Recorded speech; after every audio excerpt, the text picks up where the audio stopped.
कितना गिर सकता है, नया नया रिपोर्ट आया है, वो क्या हो सकता है, कितना गिर सकता है। पहले इस रिपोर्ट के बारे में जान लेते हैं।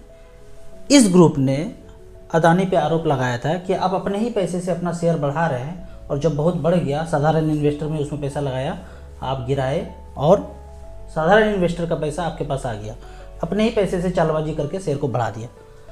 अब ये आरोप अगर लगा तो इसका जांच का हम सब लोगों ने सोचा था, पर ऐसा कुछ हुआ नहीं, और इन्होंने इनको ही गलत बता दिया, नहीं ये सब जो भी आरोप लगाए वो सब गलत है। ये चुप हो गया। चुप होने के बाद अब फिर ये पार्ट 1 था, पहले हो चुका है, अब पार्ट 2 में अभी आया। ये कह रहे हैं कि खुद आपने अदानी के शेयर में पैसा लगाया घुमा फिरा के, जिस पैसे का कोई सोर्स नहीं है, मतलब सेबी पर्सन पे ही ये आरोप लगा दिया उसने। अब वो झूठ है सच है क्या है वो तो जांच के बाद ही पता चलेगा, कि आपने खुद इसके कंपनी में पैसा लगाया और बढ़ा घटा जो भी किया, आप अपने फायदे के लिए ऐसा किया। अब ये अगर खुद है तो इसका जांच कौन करे? अब इसके ऊपर जो टॉप पे पूरे देश में बैठे हैं वो करेंगे, लेकिन कोई भी देश में जो संस्थान है वो पैसे के लिए काम करे तो उस संस्थान के ऊपर बैठना ही नहीं चाहिए। अब यहाँ पे देखेंगे कि संस्थान जो है ना, जो भी लोग हैं ऊपर से नीचे तक eastindia.com के अंडर है, ए से लेके जेड तक, जिसको भी आप बड़ा जानते हैं, वो 2 कारणों से वहाँ पे है, या तो लालच है या डर है। डर मतलब कोई फाइल तैयार करके बैठा है, मतलब अब जो बोलेंगे वही करना है, ऊपर बैठा दिया, अब उनके मर्जी से सब कुछ चलेगा। या लालच, ऊपर से नीचे तक आप कहेंगे कि टॉप पे जाएंगे, निष्पक्ष जांच होगा, वो भी उसके अंडर में। कम बोलूँगा, ज़्यादा समझना है। अब यहाँ से मार्केट हो सकता है 2% गिर जाए, 5% गिर जाए, 10% गिर जाए, गिर सकता है, लेकिन आपको डरना नहीं। हम तो कभी इस बात पे डरे ही नहीं है। 5-10% तो भाई कभी भी गिरा लो, आपको छोटा छोटा अमाउंट म्यूचुअल फंड में टॉपअप करते रहना है। इस तरह के रिपोर्ट से डरना नहीं है। आगे चलते हैं। अभी आप देखते हैं कि bank, post office, LIC, safer जितना भी जगह था, हमने एक न्यूज़ पढ़ा था कि LIC में जो पैसा लगाया वो 10 साल में 10 गुना हो गया। वो LIC का तो हो गया, लेकिन इन्वेस्टर को क्या हुआ? 4%, 5%, 6% ये रिटर्न मिलता है ट्रेडिशनल प्लान पे। तो धीरे धीरे यहाँ का पैसा म्यूचुअल फंड में जाता जा रहा है। तो यहाँ 7, 8, 9% तक रिटर्न मिलता था, और कमा रहे हैं 15, 16, 18, 19। अब यहाँ से जो पैसा कम हो रहा है, अब म्यूचुअल फंड का इन्वेस्टर यहाँ पे आ रहा है, तो वो 12 कमा रहे हैं, 15 कमा रहे हैं, 20 कमा रहे हैं, एज पर मार्केट वो कमा रहे हैं। धीरे धीरे यहाँ का पैसा घटता जा रहा है और इधर बढ़ता जा रहा है। और इन सबका मालिक एक है, वही eastindia.com। बहुत गहराई में अंदर घुसेंगे ना तब पता चलेगा ये सब। ऐसे तो लगेगा कि सब कुछ हवा हवाई है और सब कुछ अच्छा चंगा चल रहा है, चंगा नहीं है। अंदर घुसना पड़ेगा खोपड़ी लगा करके। कभी भी मार्केट लगभग 10% गिरे, और जो इन्वेस्टर पहले से आपने म्यूचुअल फंड सोच के तो लिया, पर डेट फंड में, लिक्विड फंड में पड़ा हुआ है, लार्ज कैप में पड़ा हुआ है, बैलेंस फंड में पड़ा हुआ है, सेविंग अकाउंट में पड़ा हुआ है। सेविंग अकाउंट तो लास्ट में हो गया, इन म्यूचुअल फंड में पड़ा हुआ है, और लेने के बाद 4-5 साल के बाद पता चलता है कि ये तो इतना ज़्यादा बढ़ नहीं रहा है, और टाइम आपके पास बहुत ज़्यादा है, मोर देन 10 ईयर्स है, और 45 साल से कम एज है। तो इन सारे पैसे को, अगर मार्केट 8-10% से ऊपर गिरता है, इन सारे पैसे को स्विच करके मिड कैप, स्मॉल कैप में आप कर देंगे, क्योंकि आपके पास टाइम ज़्यादा है और एज अभी कम है। तो यहाँ से निकल के वहाँ चले जाएंगे। अब यहाँ पे जो टीवी मीडिया में चल रहा है हिंडनबर्ग रिपोर्ट के लिए, वो बोल रहे हैं कि ये सब फर्जी है, अपने फ़ायदे के लिए ऐसा कर रहे हैं, ये टीवी पे चल रहा है। मैं इसका उल्टा सोचता हूँ, जो टीवी पे बोल रहा है उसका उल्टा कर दीजिए, क्योंकि ये जो टीवी मीडिया है ना, eastindia.com का है। इस भाई जो भी हो, जांच तो करो, जांच करोगे तो फिर पता चल जाएगा, फिर बताना सही है गलत है। आगे बढ़ते हैं। कुछ कमेंट्स में क्वेश्चन पूछा गया है, अभी कुछ NFO चल रहा है, कौन सा NFO लेना सही रहेगा, लेना सही नहीं रहेगा। तो कुछ NFO यहाँ पे है। बजाज फिनसर्व लार्ज कैप बिल्कुल नहीं लेना है। अगर आपका वेल्थ क्रिएशन का है म्यूचुअल फंड में इंटर करने का मतलब, और 15 साल से ऊपर टाइम है, तो जरूर लार्ज कैप में ना करके स्मॉल कैप में जाएंगे। SBI इनोवेशन अपॉर्चुनिटी, SBI का पहले से काफ़ी अच्छा फंड है, उसमें करते रहना है। SBI small cap, SBI mid cap, SBI Contra fund, SBI multi cap, HDFC Nifty 500 multi cap. ये मुझे फंड थोड़ा सा अच्छा लग रहा है। 50-25-25 का मतलब है 50 लार्ज कैप में, 25% मिड कैप में, 25% स्मॉल कैप में। तो जो जिनका टारगेट पूरा हो चुका है, 1 करोड़ 2 करोड़, जो भी टारगेट फाइनेंशियल फ्रीडम का होता है आपने सेट किया तो वो पूरा हो गया है, एज आपका 50-55 के ऊपर है, तो फिर इस फंड में आप यहाँ पे जा सकते हैं, इस NFO में। बाकी जो भी NFO है उसमें कोई भी लेने लायक नहीं है। एक जो डाइवर्सिफाइड इक्विटी है HDFC निफ्टी 500 मल्टी कैप, ये डाइवर्सिफाइड इक्विटी है, लेकिन ये मिड कैप स्मॉल कैप से कम रिटर्न देंगे लंबे समय में। थोड़ा सेफेस्ट की तरफ चलेंगे, थोड़ा सा सेफर कैटेगरी में है क्योंकि 50% पैसा लार्ज कैप में है। अब कुछ कमेंट्स को देखते हैं। कमेंट्स में यहाँ पे पूछा गया है, ये हिंडनबर्ग वाला तो हमने बता दिया क्या होगा, आप देखते हैं। अब जांच जो करे, जिस पे दायित्व है वो निष्पक्ष जांच करे, तभी बात आपको समझ में आएगा।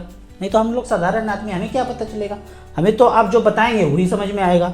अब यहाँ पे हेल्थ रिलेटेड क्वेश्चन पूछा गया है कि पैर में जलन है तो क्या करें। मुझे पर्सनली ये था प्रॉब्लम, तो फिटकरी 1 चम्मच फिटकरी 1 कप पानी में मिला करके उसको लगाना है, तो बर्निंग का जो पैर का जलन का प्रॉब्लम था वो मेरा चला गया। ऐसे करेंगे तो जा सकता है। तो कुछ भी इस तरह का छोटा मोटा प्रॉब्लम हो तो अमित जी का नंबर हर वीडियो में दिया हुआ है, हेल्थ इज वेल्थ के नाम से। और इस चैनल में जो अटैच चैनल है हेल्थ आफ्टर वेल्थ, उसमें कमेंट्स करके आप उनका वीडियो डेली अपडेट ले सकते हैं। अगला क्वेश्चन है, राजू सर मेरे पास SBI 250 स्मॉल कैप में 10 के NAV में 5 लाख रुपए इन्वेस्ट किया था, इस समय 18.3 पर है, ये मतलब 80% लगभग आपका 80-83% पैसा बढ़ चुका है। आप कहें बेच दूं, अगर आपको ज़रूरत है तो बेच दीजिए।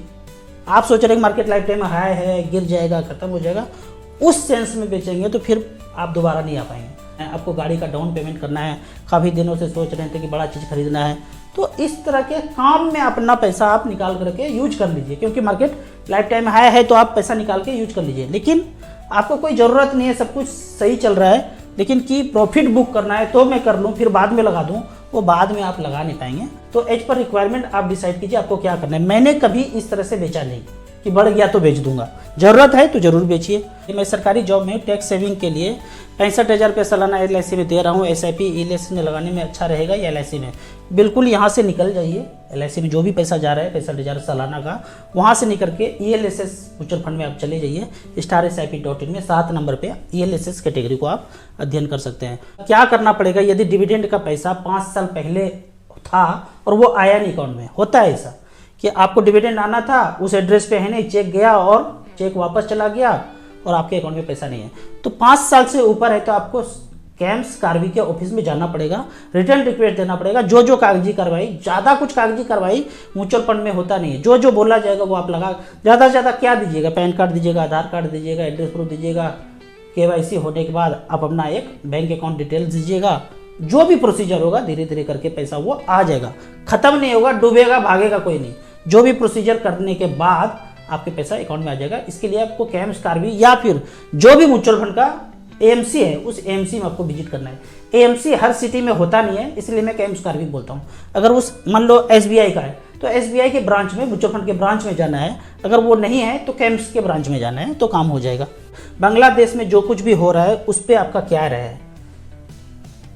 जो ये है ना, बहुत खतरनाक क्वेश्चन है, समझना बड़ा मुश्किल है। बांग्लादेश अभी देखिए, इसके पहले ये खेल श्रीलंका में हो चुका, अभी बांग्लादेश में हो रहा है। क्या पता अपना टाइम भी एज पर प्लान, ये जो प्लान करके बैठा है अपना नंबर भी है, लेकिन कौन कितना जागरूक हो सकता है, रह सकता है और इसका भंडाफोड़ कर सकता है, तो अपना नंबर नहीं आएगा।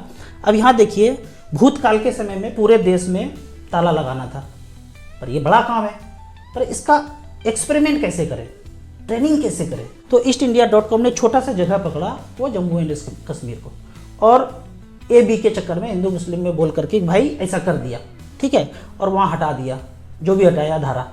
अब धारा जब हटाया तो ज़मीन खरीद लिया, उसी ने खरीदा, अब उसके नीचे लिथियम ही लिथियम मिला पड़ा है, ठीक है। तो सब कुछ पहले से पता है, खदान किसको देना है, क्या करना है, कितना संपत्ति लूटना है। अगर वो खदान सचमुच देश में होता और देश उसको बेचता तो किसी को 1 रुपये भी टैक्स देने की जरूरत नहीं था, लेकिन देना पड़ेगा टैक्स, वो धीरे धीरे बढ़ता भी रहेगा। तो यहाँ पे सक्सेसफुल जब सब कुछ हो गया, 2 साल 3 साल में ट्रेनिंग पूरा, उसके बाद यहाँ पे पूरे में लगाया गया। तो ये सब ट्रेनिंग चल रहा है, श्रीलंका में ट्रेनिंग पूरा हो गया, बांग्लादेश में पूरा हो गया। अब जब बड़ा करना होगा तो सब कुछ माजरा सेट होगा।